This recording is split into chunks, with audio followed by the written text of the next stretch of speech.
Hello, BookTube. I wanted to do a quick video response to something I saw recently. It cropped up in a number of algorithms of a number of viewers of my own channel, and I was sent the link by many people to a recent video by Library of a Viking.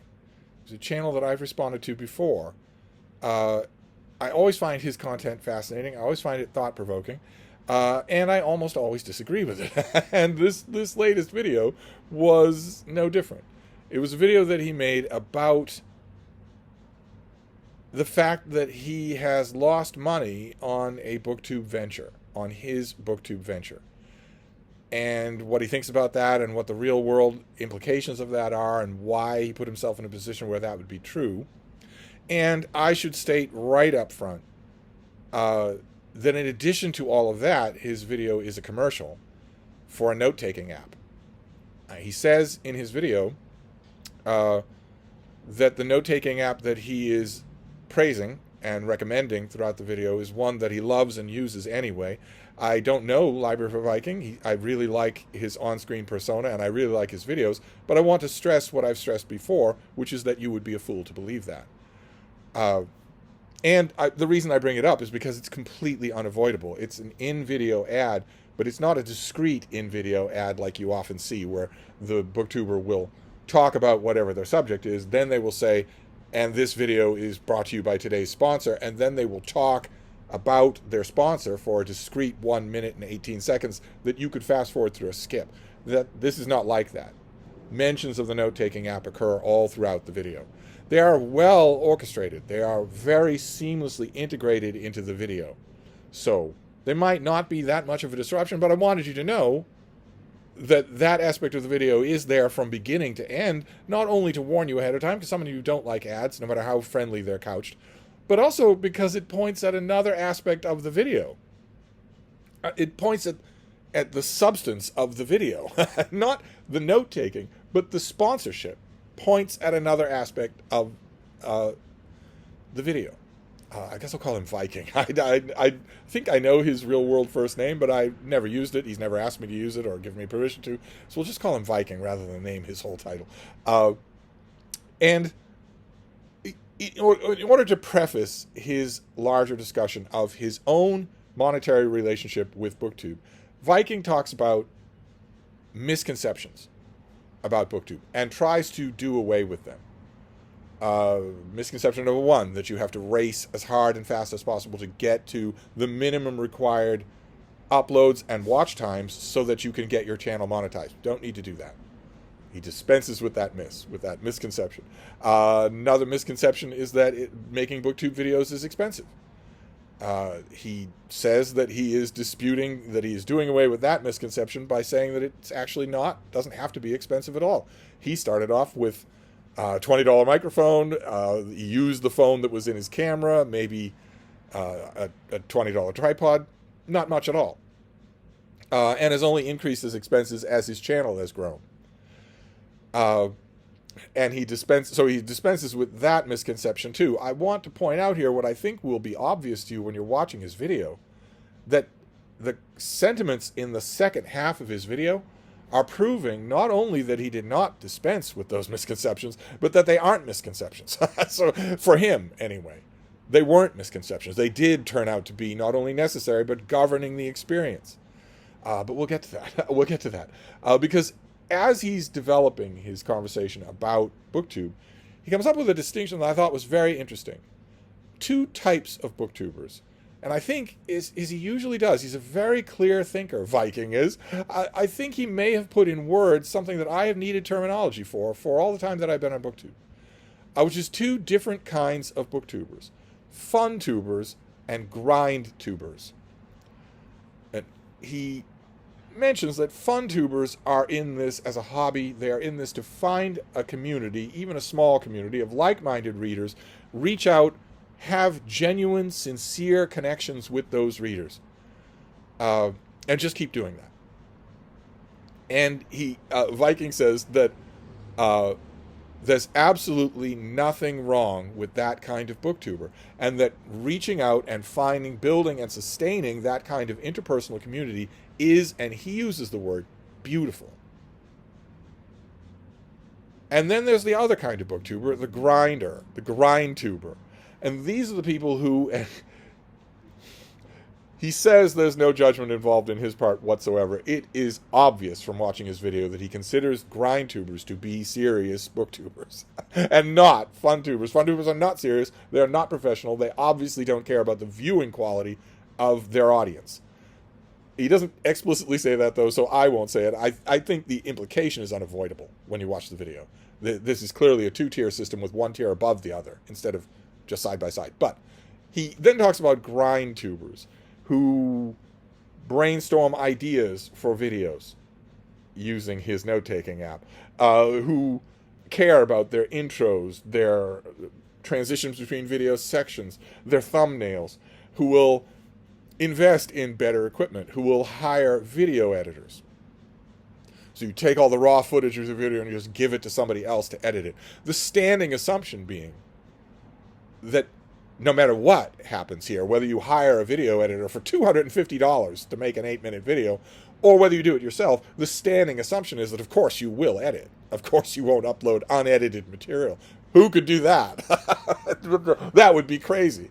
That, of course, is almost an option that is almost not on the table at all. But if you hire a professional at $250 a video, that's what a grind tuber would do. And they would be constantly upping the ante. They are the ones who would search for sponsorships with note-taking apps. They're the ones who might go whole hog with all kinds of channel memberships and merch and dedicated discords and whatnot, constantly growing the pizzazz of their channel in order to see, as he shows in one of the chart visuals that I'm assuming his video editor put in order to see constant growth. He mentions that fun tubers often struggle to grow their channel. And again, the implication could not be clearer, that they struggle to grow their channel because they're not providing anything good for their viewers. And so, of course, their channel's not going to grow. Where he doesn't say it, but it's obvious. There's no other inference that can be drawn. That if you are putting in the effort to be serious at this, well, that will be the reason why your channel will grow. And he talks in the latter part of his video about how that involved for him more expenditure of money. Of course, the channel's growing, and all the secondary revenue systems, YouTube AdSense, membership channel, all of that stuff is growing as well, incrementally, along with the growth of the channel. His channel is, I think, 3 times the size of mine.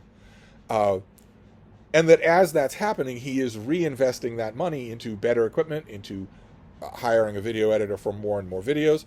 And so, at the end of the video, he reveals the amount of money that he actually makes off his channel.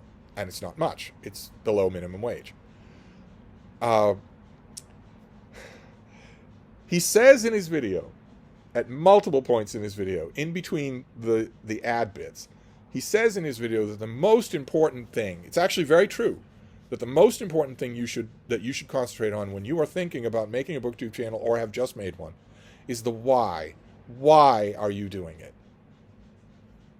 Again, I'm not calling Viking a liar, but I think it is absolutely unavoidable that the why of why he is making his BookTube channel is embodied by the things he's talking about in the last 10 minutes of the video, which are all financial. They are all money related. And yet, he says that's not the case. When eliciting his own, when he's clarifying his own whys, he actually gives a list. I noted it. Why this channel? This is his channel. I want others to feel like reading is a valuable hobby and worthwhile. I want to make engaging content that people enjoy watching, and I want to be able to use my love for reading to spread positivity. Those are what he says are the whys of his channel, and he mentions that the nice thing about those whys is that no matter how successful his channel grows, he'll always be able to do them, because they very specifically, very conspicuously don't have anything to do with money. And here I want to draw your attention to a little mental exercise that we can do. Let's say there's a little town outside of Ontario, far outside of Ontario, and a man comes to town and says that he has 3 reasons for being there. I want to experience the peace and quiet, I want to reconnect with a caring community, and I want to repair my faith. I want to go to local church services, meet local church people, talk with a local minister. I want to do those 3 things. Those are my why. And the nice thing about those whys is that all I have to do is show up with a clear heart and clear eyes, and they will happen. And they can just only happen more. But not on his list, but definitely part of his daily activity. In fact, far more part of his daily activity than any of the things that are on his list. He's buying up property. He's buying up property in and around this little town. Lots of it. Making killer offers to people who are struggling financially. All right, you got 40 acres. I'll give you 5. I'll let you keep 5. I'll take all the others, and I'll give you a bargain price for it, but you need the money. Or, hey, I noticed you have this vacant lot. It looks to me like it might have water. That it might have potable water. Not that I care, one way or another. Why should I? The supermarket's full of potable water. Nevertheless, I'll make you an offer on it. I don't know, it's scrubland, but I'll make you a really good offer on it. And he's doing that a lot. He's doing that once a day. Whereas the putting down stakes in the community, well, has anybody been to his house? No. The improving his peace and quiet, well, we can hear his stereo at all hours of the day and night, and his car is pretty loud. Improving his faith, the minister hasn't seen him. But he does that thing, the undeclared why, every day. It is obviously a main reason. It might be that he forgot to put it on his list of whys, but it is obviously a main reason. When you watch Viking's video, he gives you this list. I want others to feel like reading is a valuable hobby and worthwhile. I want to make engaging content that people enjoy watching. I want to be able to use my love for reading to spread positivity. You don't need to make money to do that. You don't need to monetize your channel to do that. Despite his dispelling of the misconception about rushing to hour views and watch times and to make monetization, he obviously did. He was obviously counting the minutes until he could monetize his channel. Why say that it's not important if it obviously was? Why do that? When you watch the latter half of his video, you see a video that is entirely about making money. It's entirely about that. When he reaches the point in his calculations, well, I'm paying an editor, I'm buying this new equipment, I'm upgrading all of my services, and the money on my channel is going up, and when you calculate the two together using a graph on my note-taking app, you see that what I'm clearing is minuscule. When you factor in all the expenses, including buying books, what I'm clearing is minuscule. And yet, in his video, that is not an admission of defeat. That is not an admission of failure. Why? Well, again, he doesn't state it directly in his video, but the implication could not be louder, which is that he expects that money, that overhead, to be twice as much next year, and twice as much the year after that. Meaning the money is the most important thing here. All 3 of the things on his list of whys he can do without money at all. And how do I know that? Because unlike him, he's made over 200 videos. I've made over 8,000. I know it's possible to do all 3 of those things without spending any money at all and without making any money at all. Much less without devoting your channel to making money. Would this video have been made without the sponsorship of that note-taking app? I don't know. Do you? If you think you do, you're a fool to be certain of it. When there's money on the table, you'd be a fool to take it seriously. I'm not saying that Viking himself is lying, but this list is obviously, objectively, factually incomplete. Otherwise, the ending of his video makes no sense. The ending of his video, the implication that he is certainly going to continue, even though this money is small now, is that he wants that money to be bigger. He wants YouTube to be a wealth-producing enterprise, even though he says throughout his video that that is a crazy thing to want. That there are guaranteed better ways to go about it, and I agree with that. There are guaranteed better ways to go about making money. Imagine if you applied for a job at a paper mill in the office, doing office work on a computer. You went in and applied, and the personnel officer said, well, you look really good. I think we'll take you. And there's a 1 in 1 million chance that we'll pay you. I'm not saying it's not a paid position. One person in the last 35 years at this paper mill has been paid for this job. You might be the second one. The odds are about 1,000,000 to 1. you wouldn't take that job. You wouldn't take that job. And if the same thing is true with the reality in Viking's video. If you went through the interview process and all, and the recruitment officer said, we like you, you check out, we very much want you for this position, we're backed up, we really need the help, you'll join the team, you'll really like these people, we'll pay you $10 an hour. You wouldn't take the job. You wouldn't do it. Why? What's the difference? Because at that paper mill, there's no chance that you'll ever own the mill. Zero. There's zero chance that you ever will. Whereas with BookTube, YouTube, people do it even though they're going to be in the red. They're going to be owing money for a long time. They're not going to be making any money. And then they keep doing it and keep increasing their overhead even when they're making $10 an hour. Why? Because they think they will be rich someday. It's pretty obvious that that is the case when Viking gives, as the person who's given the best possible video making advice he's ever received, Mr. Beast. A monster, a full-blown monster, someone who is not human at all. He thinks in content. He does not think in actual thoughts. He thinks in content. 80 million hours of video testimony, of audio testimony from people that he knows, family members, friends, co-workers, victims of his show, in only a year or two at the most. He will no longer be staving that off and no longer buying off judicial systems and police systems. And then, how is this video going to look with him as the example of giving YouTube wisdom? Mr. Beast, in the clip that is in Viking's video, says, well, you should just reconcile yourself to the fact that your first video, your first 10 videos, even your first 100 videos aren't going to get any kind of views. He says that once he became accustomed to that, once he reconciled himself to that, things were so much easier.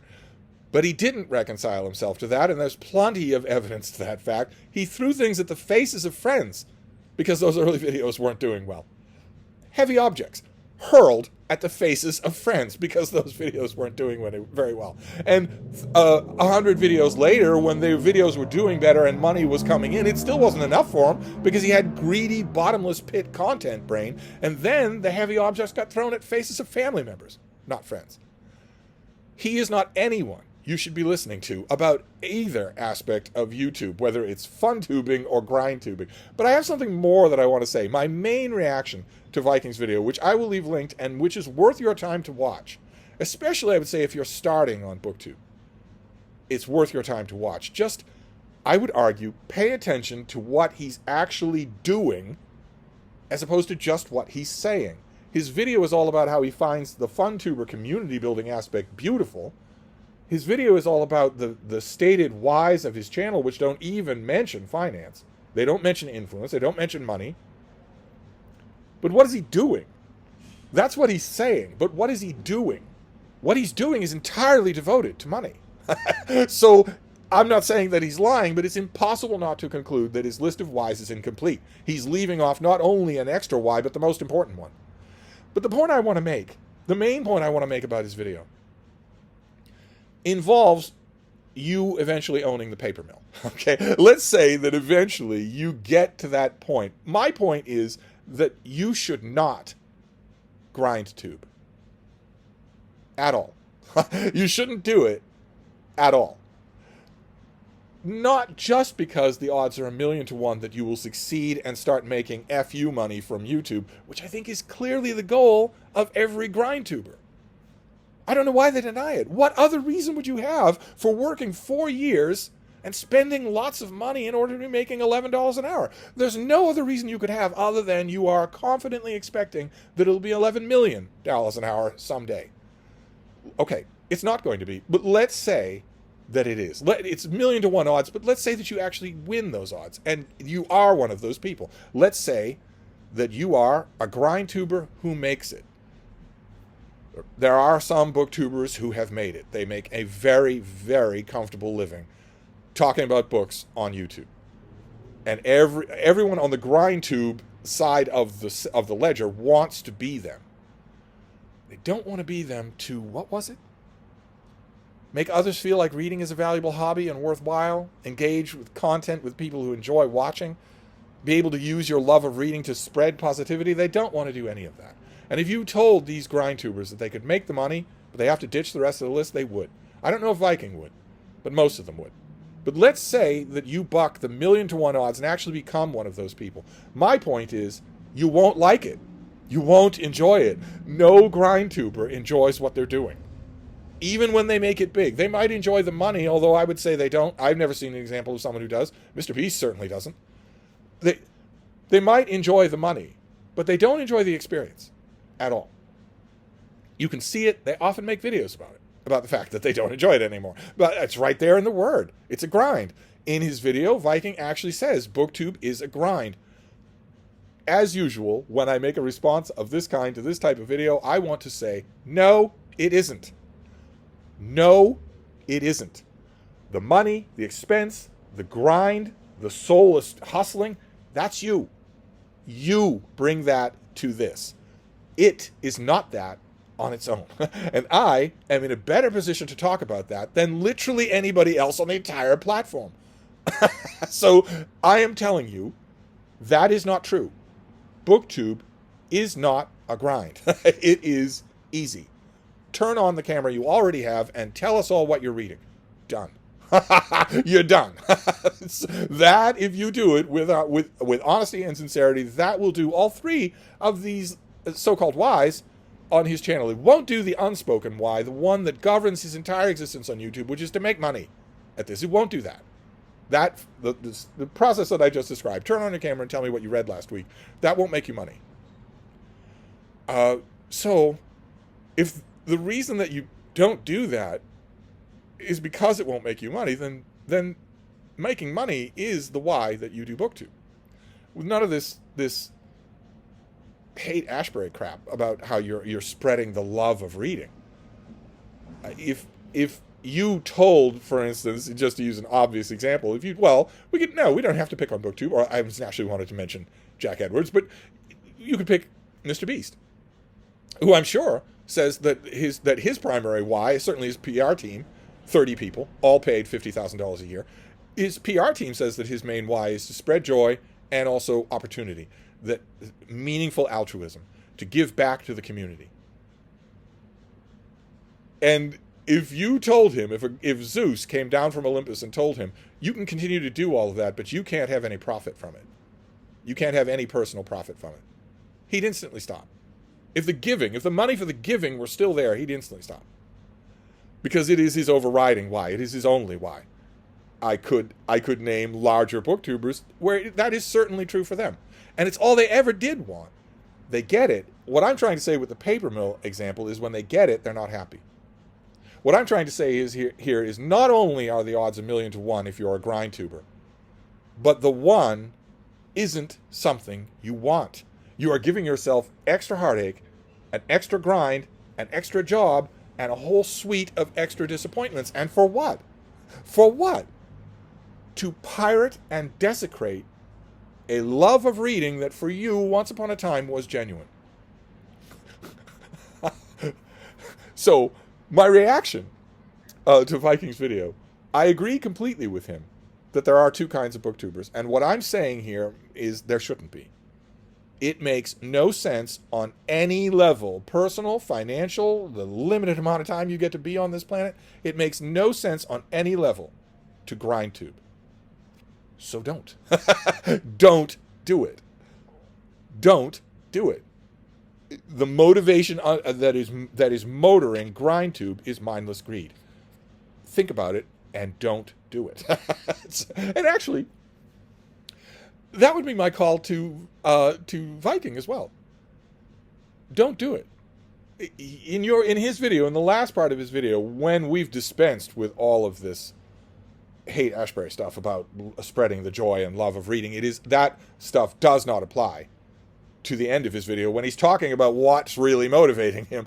When we get to the end of that video, you will have, I don't think, any illusions that if there were no money, no prospect, no chance of owning the paper mill, if that were gone, if it were just off the table, would he still make videos? I don't know. I think he would say he would. Do it. Do it, then. If you would still make videos, still spread your love of reading, still convince people that reading is a worthwhile and joyful hobby, if there were no chance of that, then do it. Email your editors at $250 a pop and tell them you're not a customer anymore. Tell all future sponsors that your answer is no. A very polite no. I will continue to use your product, but I will not shill it on camera. Instead, I'm going to talk about books and spread the love of reading, which you can do for free. The ultimate question of a why is a what. And that would be my, if Viking were here in this room for wine and calzones, that would be my question. If that element were removed, would you still make videos? If your answer to that question, your completely honest answer to that question is no, I want this channel to be big, I want money to be flowing in, then at the very least, don't lie about that. At the very least, don't say that you have any other motivation. Because if that motivation is removed and the whole thing goes away, then that is your only motivation. You are that guy buying up land in that small town. He doesn't care about the church. He doesn't care about church socials. He doesn't care about the love of solitude. He had a motive that he's not disclosing.